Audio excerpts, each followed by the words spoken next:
Since the horrific terrorist attack in Pahalgam that claimed 28 innocent lives, the Modi government has responded with full force, fury and unity. India has suspended the Indus Water Treaty, and it has the legal right to do so without any violation of the Vienna Convention. This is the strongest and boldest step India could have taken without an actual declaration of war. The message to Pakistan is clear. As long as you back terrorists, India will take every step possible in retaliation. Nothing is off the table. Action will be taken against the terror masterminds hiding in Pakistan, as well as any terrorist inside Kashmir. Well, we have been doing this dirty work for the United States for about 3 decades. While the Indian army retaliates strategically and the government turns up diplomatic heat, it's the people who are making their anger heard. Marching with the Indian tricolour, the Kashmiris are today crying out, protesting against the Pakistani extremism. In another dramatic instance, the houses of Asif Sheikh and Adil Hussain were destroyed. These two allegedly helped Pakistani terrorists carry out the Pahalgam attack. The Indian army also eliminated a top LET commander, Altaf Lalli, in an encounter in Bandipora. The hunt for the other Pahalgam attackers continues. The Indian Air Force is also ready. It is carrying out exercise Akraman, a large-scale war game in the central sector led by the Rafale fighters and the Sukhoi 30 MKIs. On the LOC, tensions are boiling, stumped by India's decision to suspend all ties, including the Indus Water Treaty. Pakistani troops violating the ceasefire, which was met with an equal response from the Indian side. India's first strike in response to the brutal Pahalgam terrorist attack has landed a blow where it hurts Pakistan the most: diplomacy, water security and people-to-people ties. Indus Water Treaty of 1960 will be held in abeyance with immediate effect until Pakistan. But make no mistake, this is only the beginning, and the option of a military retaliation remains on the table. Prime Minister Narendra Modi, addressing a rally in Bihar, sent out a stern warning saying, quote, "I want to tell the whole world, India will identify, track and punish every terrorist and their backers," unquote. Just hours after the Cabinet Committee on Security met to review what it called cross-border linkages of the terrorist attack in Pahalgam that left 26 dead, India delivered a sharp diplomatic blow to Pakistan. Foreign Secretary Vikram Misri delivered a terse but powerful statement outlining the country's counter-offensive, diplomatic, strategic, as well as symbolic. Misri's statement marked the first full attribution of responsibility to Pakistan for this attack, saying, quote, "At the briefing to the CCS, the cross-border linkages of the terrorist attack were brought out," unquote. He added that the strike came in the wake of successful elections in the Union Territory and its steady progress towards economic growth, unquote, hinting at Pakistan's motivation to derail any peace in Kashmir. The CCS, chaired by Prime Minister Narendra Modi, reviewed the national security situation and directed forces to maintain high vigil. Misri emphasized that the perpetrators and their sponsors would be brought to justice, just like India exposed Pakistan's links to the 2008 Mumbai terror attacks. As with the extradition of Tahawur Rana, India will be unrelenting in the pursuit of those who have committed or conspired to commit acts of terror, unquote. Pakistan has a history of shielding global terrorists and denying the same, be it Osama bin Laden, the mastermind of the World Trade Center attack in 2001, Dawood Ibrahim, the mastermind of the 1993 Mumbai serial blasts, or Islamic preacher and terrorist Hafiz Saeed, the man behind the LET and TRF groups who carried out this brutal Pahalgam terror attack. India's retaliatory action includes 5 bold steps, signaling a complete breakdown of already fragile diplomatic ties.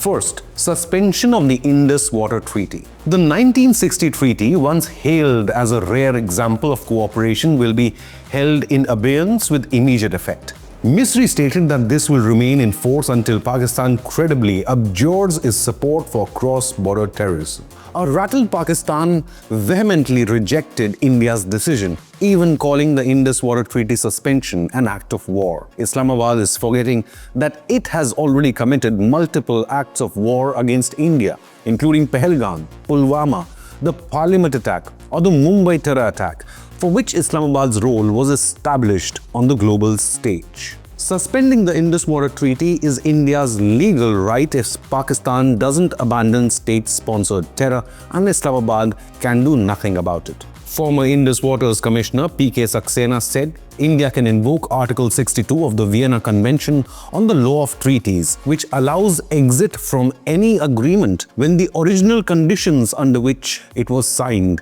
no longer exist. Pakistani terrorism means the original conditions are invalid. Saxena said, quote, "This treaty was born out of goodwill, and that goodwill has been shattered. India has every right to act." This is India's most serious move yet on the water sharing pact, long disputed due to Pakistani objections over hydroelectric projects like Kishanganga and Ratle.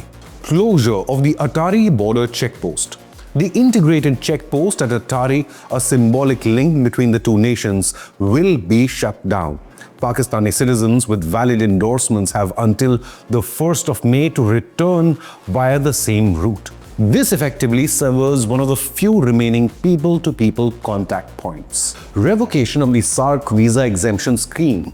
All existing SVES visas issued to Pakistani nationals now stand cancelled. Any Pakistani citizen in India under the scheme has only 48 hours to leave India, a move that underscores the complete freezing of regional cooperation. Expulsion of defense attachés. India declared Pakistan's military, naval and air advisors in Delhi persona non grata and have given them 1 week to exit India. In a reciprocal move, India will also withdraw its own corresponding advisors and 5 support staff from Islamabad. Reduction of diplomatic presence. Both nations will reduce their diplomatic staff to 30 from the current 55, effective the 1st of May. Pakistan's top brass, led by Prime Minister Shehbaz Sharif, convened a high-stakes National Security Committee meeting to chart a response to India's bold diplomatic crackdown, signaling a new low in already strained ties. All eyes now turn to Islamabad's next move amid surging cross-border tensions. Pakistani Defense Minister Khwaja Asif is busy deflecting blame once again to India. Delhi में जो हुकूमत है उसके खिलाफ बगावत हुई है. Just like Pakistan denied shielding Osama bin Laden. Meanwhile, Pakistan Foreign Office issued a bland condolence message expressing regret over the loss of life but stopping short of calling what it is: an anti-Hindu terror attack carried out by Pakistan-backed terrorists.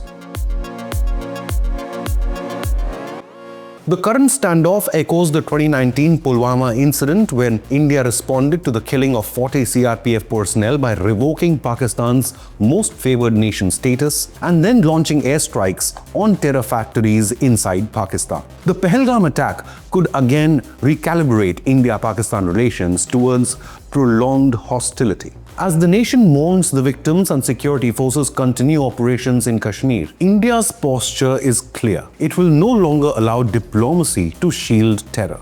This time, the cost of provocation may be greater than Pakistan even anticipated.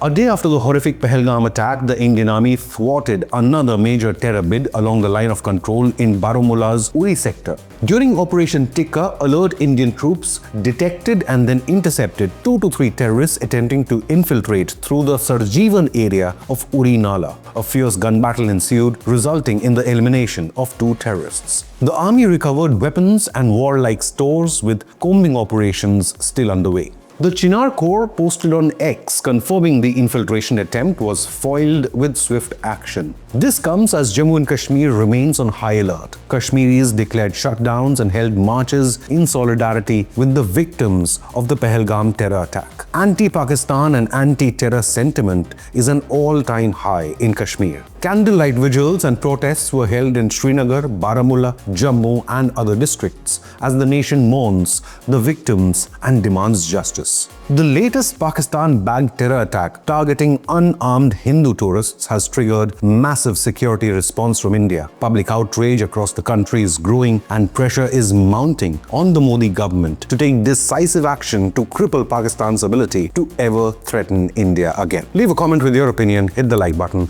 and subscribe to Inconnect News.